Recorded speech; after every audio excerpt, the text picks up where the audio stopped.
My name is William. I'm a salesman at a company that's deeply rooted in the local community. I'll be turning 28 this year, but I didn't grow up here. Right after high school, I left my hometown and headed straight to this city. I'm incredibly grateful to my boss for hiring a high school graduate like me and helping me grow into the person I am today. Back in the day, I had quite the reputation as a troublemaker in my hometown. I was a wild child, into motorcycles, and pretty good in a fight because I hated losing. My antics caused plenty of headaches for my parents and teachers. But now I'm reformed and a respectable member of society. I don't visit my hometown often, but when I do reach out, I can tell my parents are relieved. I've even started sending them a little money now and then. One day, after returning from a client's place, I got a call from my boss. He had been waiting for me. When I arrived at his office, the white-haired man greeted me with a smile. I apologized for keeping him waiting, but he waved it off. This boss of mine is a good guy, well known in town for his community involvement. He took me under his wing like I was his own son. He motioned for me to sit on the guest sofa and then said, "Sorry for the suddenness, but Robert, what do you think about matchmaking?" I was caught off guard. My social life lacks a feminine touch, but it's not like I can't attract women. I just haven't felt like dating because I'm still getting my life back on track. But this wasn't just about dating, it was about marriage. And coming from my boss, my benefactor, I felt anxious. He continued, "She's the daughter of the owner of Harris Enterprises. You've seen her at Chamber of Commerce parties, right?" I had seen her before. She was well known, not for her looks, but for never smiling. People called her a cool beauty, but she had zero sociability. Her beautiful eyes and well-proportioned face stood out even at those parties. The boss said the president of Harris Enterprises wanted to introduce her to a good young man, and my face came to mind. He handed me her marriage interview photo with a smile. The girl in the photo was definitely pretty but seemed unsociable. I have my own ideals. A cute, homely girl who eats well. This girl looked like she might be eating mist or something. I tried to decline politely, but the boss wasn't having it. "Are you saying my eyes are clouded? There's no one more suitable than you," he insisted. In the end, I agreed to the marriage interview, feeling a pit in my stomach. The date was set, and the boss even gave me money for a new suit. I reluctantly bought one, not wanting to ruin his reputation. On the day of the interview, I entered a high-class restaurant in my brand new suit, feeling a sharp pain in my stomach. I hadn't told my parents about the marriage interview because I planned to decline. Somehow, the boss was sitting with me as a substitute for my parents. After a while of sitting, the landlady of the restaurant showed up, and with the announcement, "Your party has arrived," the face of Harris Enterprises' boss appeared. Behind the president, his daughter in a formal dress followed. Seeing her up close, she had skin like porcelain and a beauty that was somehow out of this world. I was taken aback. "Sorry to keep you waiting. This is my daughter. Her name is Nora." President Harris introduced her. She slightly retracted her chin and nodded to me. Of course, there was no smile on her face. Rather, I was startled by the sharpness of her gaze when she quietly looked at me. In the end, the marriage interview was just the bosses talking while we focused on eating. It was a very uncomfortable space. The meal was finally over with the dessert, and the two bosses left the table together, saying, "Now it's up to the young people." It's a common sight at marriage interviews. As soon as the two of them left, the girl who had been silent until now opened her mouth. "Do you want to get married?" Her sudden aggressiveness made me momentarily angry. Ugh, who talks like that? Always take the fight if it's offered to you. That's how I've lived thus far. If someone was spoiling for a fight, I wouldn't back down either. Her icy gaze stabbed at me, clearly pissed off at my attitude. The marriage interview was your parents' idea, wasn't it? You could have put it more tactfully. You have been staying silent throughout the meeting. Are you trying to embarrass my boss? Think about it. Once I start talking, it's hard to stop. I expressed my distaste for her attitude. Acting high and mighty, who do you think you are living a life that gives you the right to lecture others? We both seemed to have confrontational personalities. After a huge argument that caused the landlady to intervene, the marriage interview ended. I figured she would be the one to reject me. Even so, she was a strong-willed president's daughter. I went back to my apartment and thought about her. I was mad, but there was a part of me that couldn't hate her, leaving me feeling unsettled. Days passed since the marriage interview, and I hadn't received any rejection. Instead, I was called into the boss's office during my lunch break to be told that there was a date invitation from her. I was genuinely shocked and taken aback. After such a huge fight, her not rejecting me was surprising. It could be some kind of prank. I left the boss's office feeling like I'd been had. In my hand was a note with the date and time of the next meeting. I needed a drink to deal with this. As soon as I got back to the office, I asked a colleague to join me for drinks that night. That evening, after getting the news about the date from the boss, I went out drinking with my colleagues at a bar. The story of the marriage interview had apparently become office gossip, and my colleagues seemed genuinely interested. I amusingly shared with them how I had a major fight with the president's daughter at the marriage interview. My colleagues jokingly warned me, "You're going to get fired," and I felt a chill thinking it might not be that far-fetched. To shake off that anxiety, I got seriously drunk, which was something I hadn't done in a long time. A junior female colleague was doing her best to support my drunken self as we staggered towards the subway station. I spotted Nora Harris in the crowd. Our eyes locked instantly. Then, expressionlessly, she flashed me the middle finger. In response to her blatant provocation, my drunken head heated up. I was pulled along by my junior female colleague as I wobbled. Even as I was being led, I couldn't take my eyes off Nora. Noticing my gaze, Nora nonchalantly lifted her skirt to flash her pure white panties at me. I was captivated by their whiteness. Just as I heard, "Watch out, you're going to hurt yourself," I crashed into a corner wall. I saw stars as I banged my head on the wall. Ouch. I crumpled over, clutching my throbbing head that I had hit hard. Out of the corner of my eye, I saw Nora grinning wickedly. What the hell? I couldn't help but grumble to myself. She could smile after all. However, strangely, I didn't feel angry. I found myself starting to enjoy Nora's audacious personality. The date that I was dreading somehow became something I was looking forward to. On the day of our date, I still had a bandage plastered on my forehead. Despite this, Nora's expression didn't change at all. As soon as we sat down side by side on a park bench, Nora repeated the words she had said during our initial meeting. "Do you actually want to get married?" Hearing the same phrase again, I felt there was a catch to this matchmaking. I thought that she might have a compelling reason to get married. If there's a reason I can help, would you mind sharing it with me honestly? She looked at me, eyes wide with surprise. From my serious expression, she understood I wasn't joking. After a deep breath, she began to speak. This marriage interview, it seems, was something she had requested from her father. Apparently, she wanted to prove herself to him. She had been in a long-term relationship with her first love, but had been betrayed by him and her best friend. Betrayed by her boyfriend and her best friend, the deeply wounded Nora wanted to get married to show them up. She wanted to show them that she didn't need them. That was the reason why she was rushing into this matchmaking. Her story left me a bit flabbergasted, but I also felt sympathy for her. Being betrayed by people she trusted and being left alone suddenly is hard. I am a daughter of a president, so it would be like you're marrying up, right? I'll also treat your parents well. If you want, we can even divorce when it suits you.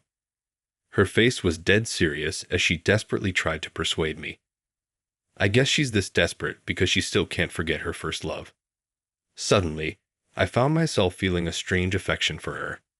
So much for her cool beauty persona. Isn't she just a girl who can't forget her first love? I wouldn't mind going out of my way for her. After hearing her whole story, I found myself thinking like that. All right, I'll do it. Let's get married. At my response, her face lit up. Thank you, she said. A faint smile played on her lips as she held back her tears. The disbalance in her expression was so beautiful that I found myself at a loss for words. It just hit me how sudden moments that capture your heart can be. The talk of marriage moved ahead swiftly. After all, Nora wanted to get married as soon as possible.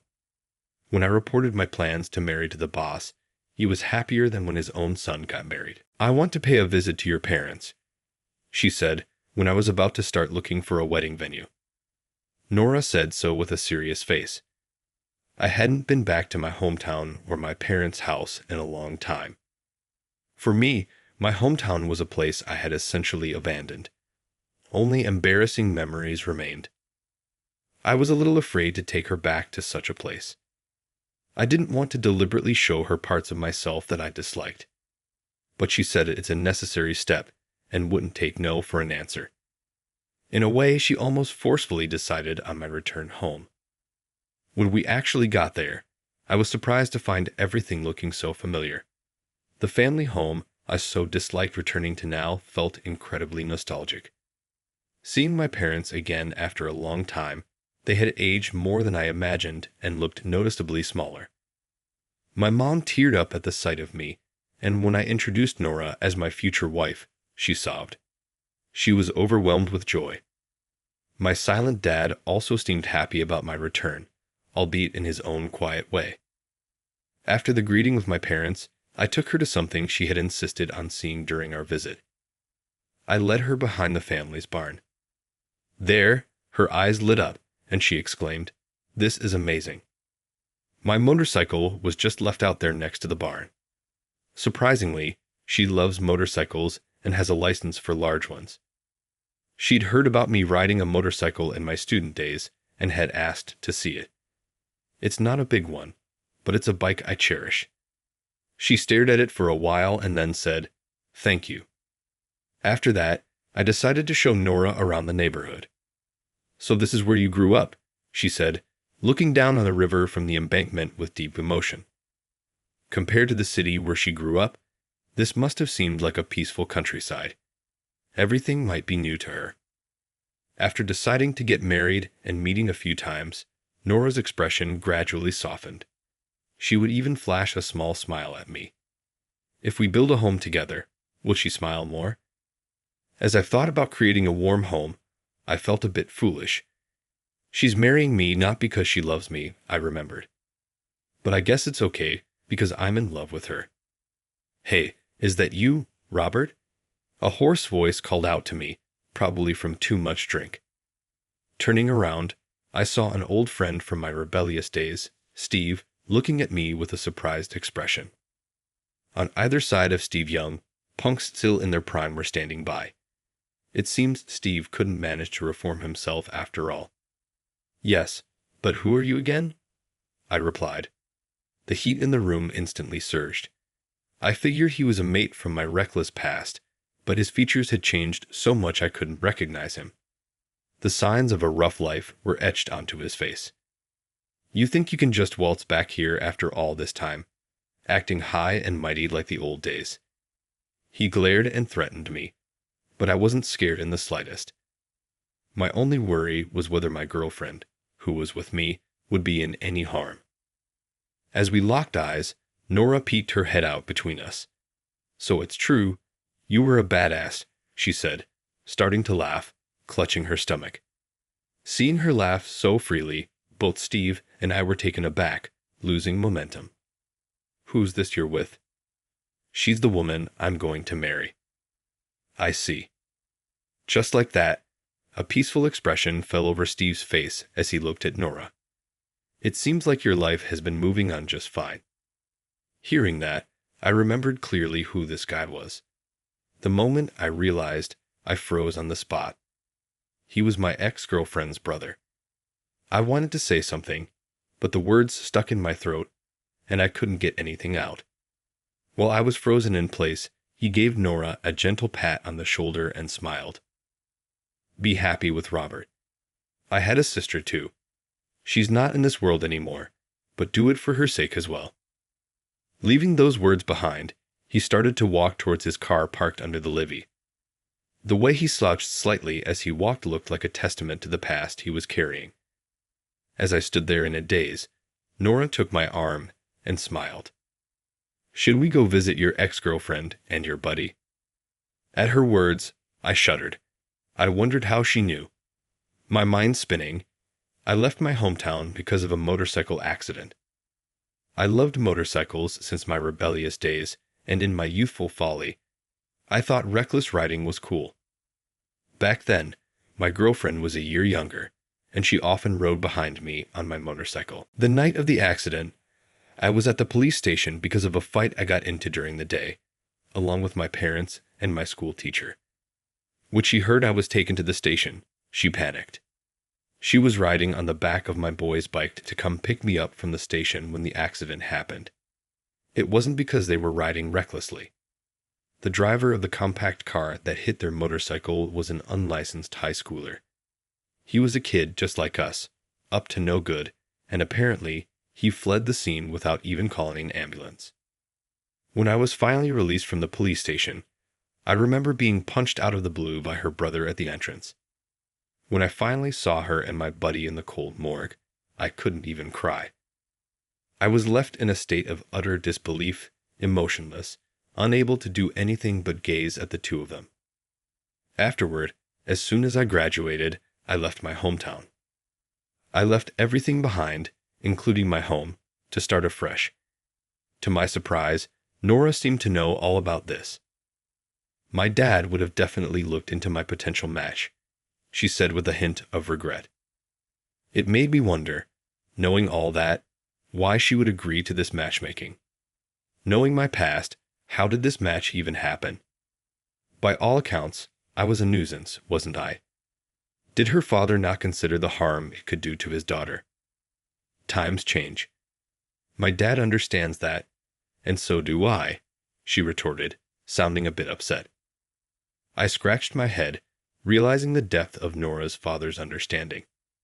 Perhaps being raised by such a parent is what made Nora as compassionate as she is. When I met her and his best friend for the first time, I visited the graves of my ex-girlfriend and best friend. Nora stood next to me, her hands folded in silent prayer. When I asked her what she'd been talking about, she said, "I was informing them about our marriage." With a chuckle, I declared that I was taking Robert. With a serious face, Nora walked ahead, leaving me stunned. She turned back and reached out to me. I took her hand. We held hands for the first time. Her hand was slightly sweaty, perhaps from the nervousness. Her face was calm as always. When I gently swung our hands, she looked down and gave a small, shy smile. Her shy smile was endearing. I wished she could open up to me sooner, and so we walked hand in hand down the Sunset Road, lost in thought. 6 months after greeting my parents, we were finally on the eve of our wedding. Nora was still a grad student and surprisingly busier than I was with my job. "You're free to do what you want on your last night as a bachelor, you know," Nora told me at the cafe we were meeting at. My coworkers had invited me for drinks, but I wasn't particularly excited about my last bachelor's night. I was a little worried that Nora might get cold feet at the last moment. Nora, unaware of my feelings, seemed slightly upset. I think she feels guilty for pushing me into this marriage. How awful. Nora's face fell as she raised her voice. "Do you know them? It's my ex, Tom." As I turned to the entrance, I saw a man in a suit and a trendy-looking girl entering the cafe. When the man spotted Nora, a distasteful grin spread across his face. He walked straight over to our table. "Long time no see. So you're getting married, huh?" He talked as if we were close, but his eyes weren't smiling. He was a good-looking guy, but there was a hint of danger about him. "Tomorrow is our wedding. It's a small ceremony for my family only. This is Robert. He's going to be my husband," Nora introduced. I gave a slight bow and muttered a quick hi. The man looked down at me as though I was something disgusting. The girl with him looked anxious. So you're being shipped off to a husband so soon? Is this an arranged marriage or just a move to get back at me? Pathetic, despite his provocative words, her expression remained unchanged. She cast her eyes down, seemingly ignoring the man's harsh words. Even if Nora could shrug it off, I couldn't. I glared at the man from my seat. My attitude seemed to make him falter slightly. I don't know where he comes from, but I'm not about to be bested by some man who's probably never thrown a punch in his life. Are you trying to pick a fight with my wife or with me? I don't back down from a fight, you know. What are you going to do? So what if it's an arranged marriage? Nora is the woman I chose. She's too good for you. When I growled back, Tom's face went pale. Layla, who fell in love with Tom, pulled the man's sleeve and said in a low voice, "Stop it. Really? You're going to marry this uncouth man? Don't expect to be happy." Tom spat out a petty parting shot, then hurried out of the cafe as though he was fleeing. Nora watched him go, her face stunned. Then she turned to look at me intently. I felt strangely uncomfortable under her gaze. Unable to endure Nora's scrutiny, I turned away. Ignoring my discomfort, she placed her hands on my cheeks and turned my face towards her. "Do you love me?" She looked deeply into my eyes and quietly asked the question. Caught off guard, I started to panic. My body temperature rose dramatically. At the same time, an irrational anger welled up in me. What a clueless woman! My words slipped out in embarrassed frustration. She frowned and gave my cheek a firm pinch. Ouch. Ouch. Stop it. I just like you. Okay. I never said you had to like me back. The pinching fingers finally released me, but my moment of relief was short-lived as she swiftly slapped both her hands on my cheeks. Why do I have to endure this? I glared at Nora, my eyes watering from the pain in my cheeks. How clueless can you be, you thick-headed man? Surprised by her sudden confession, I pinched my own cheek. I wanted to make sure I wasn't dreaming. My cheek did hurt, and she was standing in front of me looking angry. She seemed to be on the verge of tears. Making the bride cry the day before the wedding was unforgivable. I'm sorry. I apologize. I realized that I was the clueless one. She had been giving me signals all this time, and I had missed them. Nora stood there, her face pouting. Tomorrow, she would be standing next to me in a pure white wedding dress. I was glad I could confirm her feelings the day before our wedding. We might have our fair share of arguments, but we'd be a happy couple indeed. Nora